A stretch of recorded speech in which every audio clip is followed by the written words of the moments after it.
Hi, I'm Kelly Hooper. I'm here to give you a presentation concerning decision support services that the Weather Service now offers. And it's kind of a spinoff from our incident meteorologist that we call IMETs for short. Essentially, IMETs are dispatched to go to work for other government agency. IMETs are only with the National Weather Service. And there's a little over 70 of us across the country, and we go to usually major disasters or big events, and we'll work for the National Forest Service, the Park Service, the EPA, FEMA, Coast Guard, and sometimes even foreign countries, wherever the United States has an interest. It's IMETs. It costs a lot of money. They have to usually fly, and they're very expensive. Well, the Weather Service wanted to extend or expand our support, like the IMET service, more widespread. So we've came up with the concept of decision support services. And that is a cost-free service. We do not charge. You don't have to reimburse. And we're available to government officials. We're in the interest of public safety. We cannot provide this service to anything other than government because that's the law. We can provide weather support remotely or on site, where the IMET is always on site. We're going to see some of the DSS dispatches I and Paducah itself have provided using on-site support and off-site.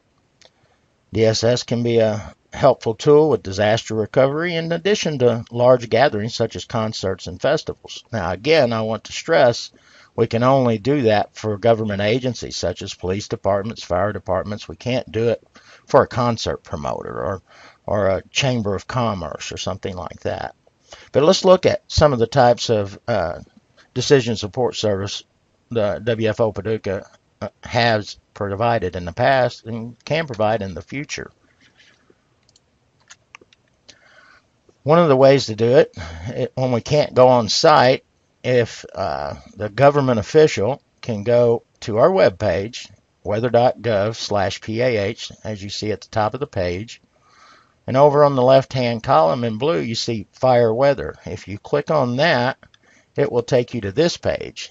And right there where you see Send a Spot Forecast Request, if you'll click on that, it'll bring you to this page, and you want to hit Submit a New Spot Request where the arrow is pointing. Once you do that, it'll bring you to this page. All the items in red have to be filled out, and this is where we can see what agency you're with, and if it's just a public or private entity, we can't fulfill this request. But usually hazmat situations will cover most things that you need outside of fire. And so I don't recommend using search and rescue unless that's truly what you want, because this is open to the public and the media can see this and the general public can. And if you've got a search and rescue request out, you're probably going to get inquiries to who are you looking for. So it's just my suggestion for now. After you fill out everything in red, then we can move on.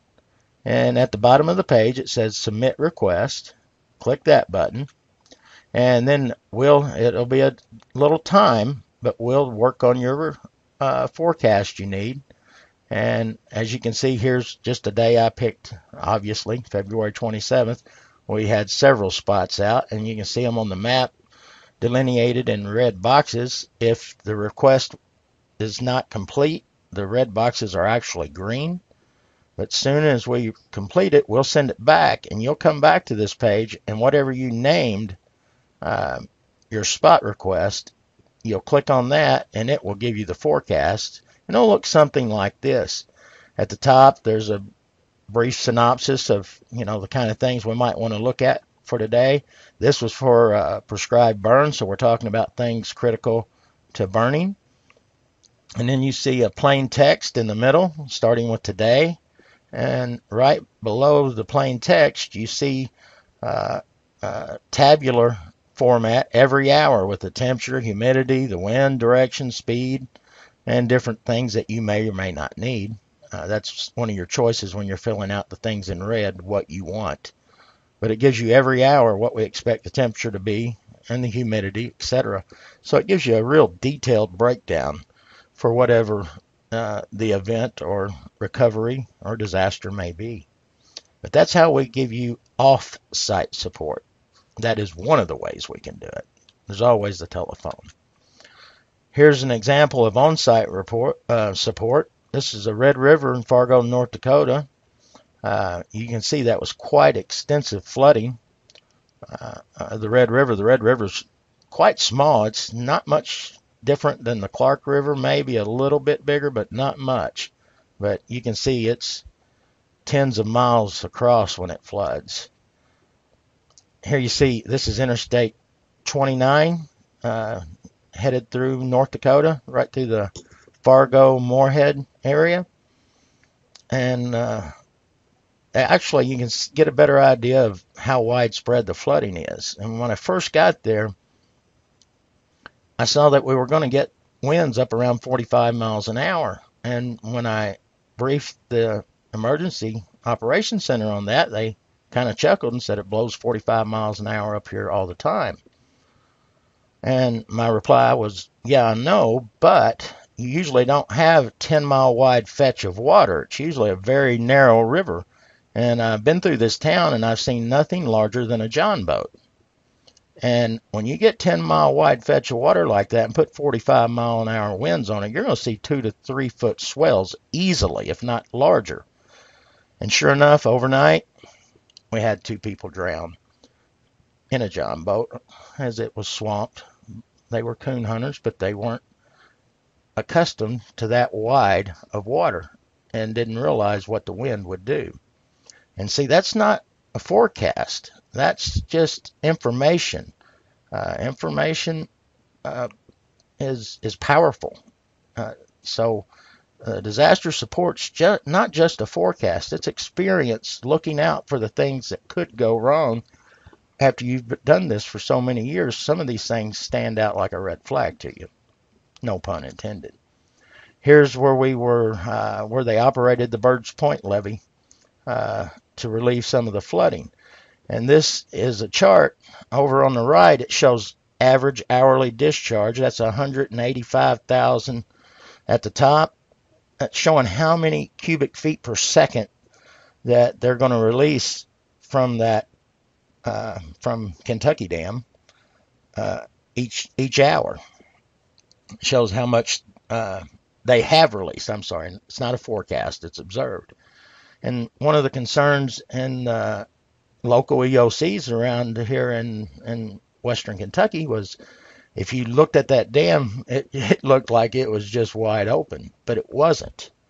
To give you an idea, it can release 10 times plus what they're releasing. They were holding back a great deal, but people don't know that generally unless they're very familiar with the dams, that they can release 1 million cubic feet per second versus less than 200,000 they're releasing here. They're holding it back, and I explained to them if they've got to release some, because if the water comes over top of the dam, then we do not have any control over the release.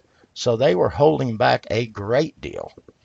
And that kind of eased the minds. It didn't fix the flooding, but it helped them understand that they weren't being thrown to the wolves. They were being protected, and this water in this area is managed very, very good.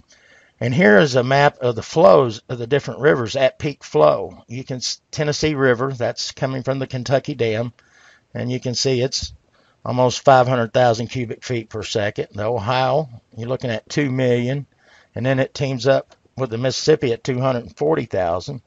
But when we operated Birds Point, it was 550,000, which actually can take every bit of what the Tennessee River has, as you can see in this schematic. Again, this is not a forecast. This is education. It's power. It's peace of mind. It's a lot more to the decision support service than a forecast. And this was the most powerful one I had. This is the Cumberland River profile, and Barkley is at the far left of your screen. That's the last dam on the river. And up on the right where you see it circled, that's Wolf Creek Dam, also known as Cumberland Lake. Notice the size. It is drawn to scale. Its average depth is like 100 feet on Cumberland Lake, and in places it's nearly 200 feet deep. It holds more water than the rest of the dam system combined. But at the time of the flooding, they were doing some major repairs to the Wolf Creek Dam, and they were trying to keep it closer to half its capacity until the work could be completed. It was considered the highest risk dam in the country at the time. It has since been repaired, and it's no longer that way. But it was at 80% capacity. They had to release that water or risk possible failure at that dam, causing major problems, if not lethal problems, in that area. Not really a consequence to the Paducah general area or the Jackson Purchase general area, but it heads down into Nashville, as you can see on the map up there, or toward Nashville, not to Nashville. So people downstream from there were at a great deal of risk. And as I explained, we just had to blow, or operate, I should say, the Bird's Point, and it flooded a lot of our neighbors out in southeast Missouri at their cost to help save us. The least we could do is help our brothers upstream, just like the people in Missouri helped us out at their own sacrifice. And again, this is not a forecast. It's education. It's helping them understand the big picture, what's going on. That's a lot of peace of mind, believe it or not. And here's one of the worst disasters I've been on was the Joplin Tornado. We had no phones, no electricity. Operated out of this truck here, converted into emergency operations center, a mobile emergency operations center. And we were pretty much all the communications and power that they had. Even cell phones didn't work. All the towers were down. Here we are running off a generator in the basement of the courthouse, getting ready to do weather briefing at the EOC. It's me standing there with the incident commander, and it gives you an idea what it looks like when we're actually on site. This is what it looked like about 2 or 3 days after I got there, being the homeowners or sightseers. It was very much a mess, to say the least. It was a catastrophe. Several storms came after the EF5 tornado, which is common. A couple of days we were there. We had a tornado watch come through, had a storm coming through with a tornado warning with it. And we had a plan together because all these people were out there. We got them into shelters that had no homes left. And the police, we actually lost a policeman a couple of days before that to a lightning strike. It took 2 of them took a lightning strike. They were in one of the all-terrain vehicles, and it was storming, and they got hit. But after that, even the police took shelter in the courthouse. That was a plan. Again, not a forecast, just experience dealing with these kind of things. Here is the leap year tornado in Harrisburg, Illinois. This is well after the tornado, a couple of days, same thing happened. We've got all these people from far, far away, coast to coast, come in to help recovery. You've got linemen are some of the first ones there. We had mobile centers to power up cell phones so we could talk to each other with cell phones. A lot of people that are not from around there come to help out. And we also had a tornado warning, and we got to sound the sirens, or the city sounds the sirens, of course. And it let these people know that are not from there, that are up in bucket trucks working on electric utility poles, let them know, it's time to come down and seek shelter. That is a forecast, but it's also experience. Normally, we wouldn't put out a warning or sound. They wouldn't normally sound the sirens without an absolute tornado warning. But in a situation like this, and like Joplin, one stroke of lightning is all it takes to cost life. And normally, the Weather Service does not put out warnings for this kind of thing because every thunderstorm has lightning by definition. But in decision support, that's one of the things we watch for. And with all this debris around, normally we wouldn't put out a warning for winds less than 60 miles an hour.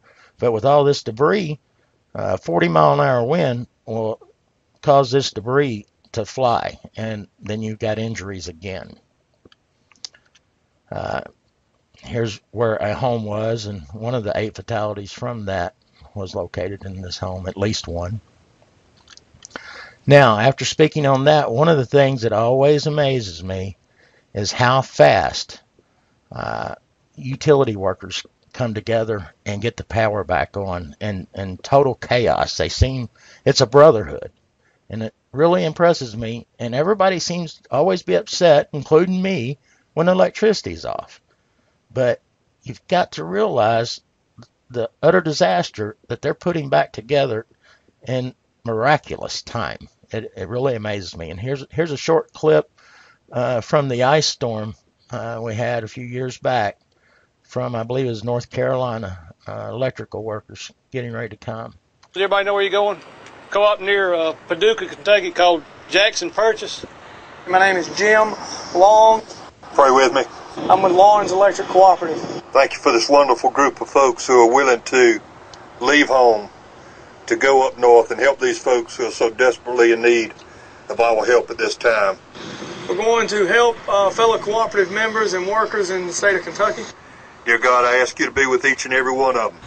Keep them safe. Protect them. Make sure that they come home. They told us to prepare for the worst, 2 weeks at least.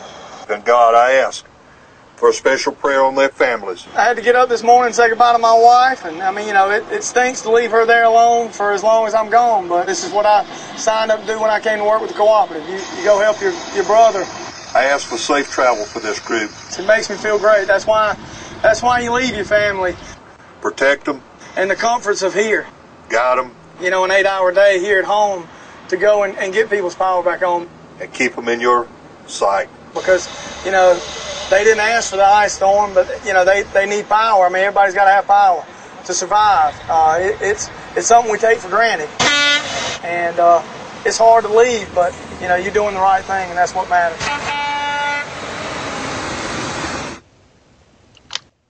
Hello, I'm Kelly Hooper. I'm with the National Weather Service based in Paducah, Kentucky, and a short presentation here on red flag warnings and fire weather watches, the what, whens, and whys. We'll start with a brief description of what the red flag warning is for. It was designed for land management agencies for wildfire and not your structure protection like your municipal fire departments. It was designed mainly for the federal government, but has been extended to include state agencies as well. It's not for the general public. It used to be internal use only. In other words, we didn't release it to the public because, believe it or not, arson is the biggest cause of wildfires. And when we tell people that today, if you light something that's going to burn really well, that brings out the arsonists and causes a great deal of problems, as you might imagine, with the firefighters. It's used to inform officials when not to light prescribed fires. If there's a red flag out, that typically means do not light. They do prescribe burns a lot to get rid of unwanted materials such as downed trees and leaf litter, etc. And when a red flag's issued, it also tells them they have to keep extra resources on staff and on the clock. Sometimes they have to bring people from other forests or park services and keep them on hand even over the weekend. So it's important that we do not overuse the red flag warning because it costs a lot of money, especially if it's not a very serious situation. It points out times when fires would be explosive and difficult to contain or control, which thus that's the reason they usually will not try to do a prescribed burn when a red flag is in effect. What is a red flag exactly? The criteria, all three of these things must be met or expected to be met. Sustained winds greater than 15 miles an hour and relative humidity less than 25%, and 10-hour fuel moistures less than 9%. Definition of fuels, I said 10-hour fuel moistures. We're talking about anything that burns essentially. Your 1-hour fuels is like grass and leaves and twigs, and the reason it's called 1 hour is because it takes it about 1 hour to equalize with whatever the ambient air temperature and moisture is around it. And we use the 10-hour fuels because it's a little more significant. They're 1/4 to 1 inch in diameter, and they can carry a lot more intense fire than the 1 hour. 1 hour is pretty much a grass fire. And then you get to your 100 hours, meaning it takes it 100 hours before it comes at equilibrium with the surrounding atmosphere. And any fire that burns up 100-hour fuels to ashes, that is a very major hot fire. Another thing I would like to touch on is a Haynes index. A Haynes index is to fire a lot like the lifting index is to severe weather. The higher the Haynes, the greater the strength of the fire. Just like Haynes is a measure of the instability and the amount of dryness in the air. It can range from 2 to 6. 2 is the lowest threat, 6 is the highest threat. Anytime you have a Haynes day of 6, you probably are looking at red flag conditions. And typically, if you had firefighters on a wildfire and you had a red flag or a Haynes 6, they usually pull them off the fire and have no human resources on the fire because it's too dangerous. They can fight them with the air. As you can see, this evergreen 747 air tanker, which is a new thing. And to give you an idea, when I say wildfire, this upcoming video will show you a time lapse of a day in Southern California when we had a Haynes 6 day and a red flag out. Here we are starting off early in the morning. You can see the sun rises, the shadow comes along. You can see the smoke plumes starting to percolate just a little bit. And as we start to approach noon, you can see them really build. And it doesn't take long. And then you're starting to get into where I would describe it as explosive fire. It's becoming, right now, it's starting to get to a point where it's too hot and too dangerous to fight with human beings. About the only thing you could fight that with is aircraft. And pretty soon, as you get into the afternoon, it gets so explosive it looks like cumulonimbus clouds right at the ground. You can watch them rotate. They'll get an anvil top on them. But this is what a red flag conditions are really supposed to describe when you have fires that will do this. As you can see, they take on their own environment. You can see it start to rotate. You're into the late afternoon. There is no way you would want to put human resources on this fire.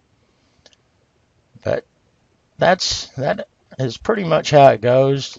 As the sun starts to set, the fires will slowly calm down, but they won't go out.